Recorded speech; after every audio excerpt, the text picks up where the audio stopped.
Hello guys, welcome to our channel kids learning. Good morning. आज हम हिंदी का अनुच्छेद लेखन करेंगे नदी यानी कि रिवर।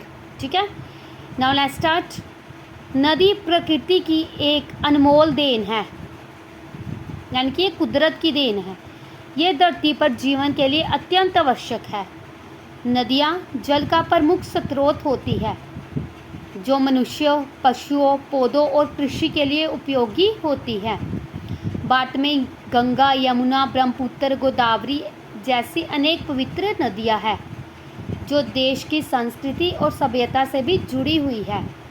नदी के जल से खेतों में फसलें उगाई जाती है जिससे किसानों का जीवन चलता है। नदियां मछलियों का घर भी होती है जो हमारे लिए पोषण का स्रोत है। इस के अलावा नदियों से बिजली उत्पादन के लिए जल विद्युत परियोजनाएं स्थापित की जाती है। नदियों से बिजली भी बनाई जाती है, ठीक है, जो देश की ऊर्जा ज़रूरतों को पूरा करती है। लेकिन नदियाँ आज प्रदूषण और अंधाधुंध विकास के कारण खतरे में है। क्यों? प्रदूषण यानी कि गंदा, लोग क्या करते हैं, नदियों में कूड़ा करकट फेंकी जा रही है, ठीक है, प्रदूषण युक्त हो गया नदियाँ। औद्योगिक कचरा, घरेलू गंदगी और रासायनिक पदार्थ नदियों को दूषित कर रहे हैं।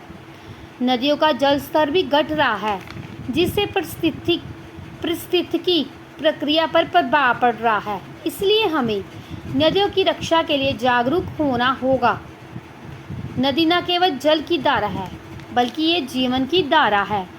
हमें नदियों का सम्मान करना चाहिए, उनका संरक्षण करना चाहिए। संरक्षण मतलब उनकी रक्षा करनी चाहिए और उन्हें स्वच्छ जल रखने के लिए प्रयास करना चाहिए। तभी हमारे आने वाली पीढ़ी भी स्वस्थ और खुशहाल जीवन जी सकेगी। नदी हमारे जीवन की सबसे बड़ी देन है। इसे बचाना और संभालना हमारा परम कर्तव्य है।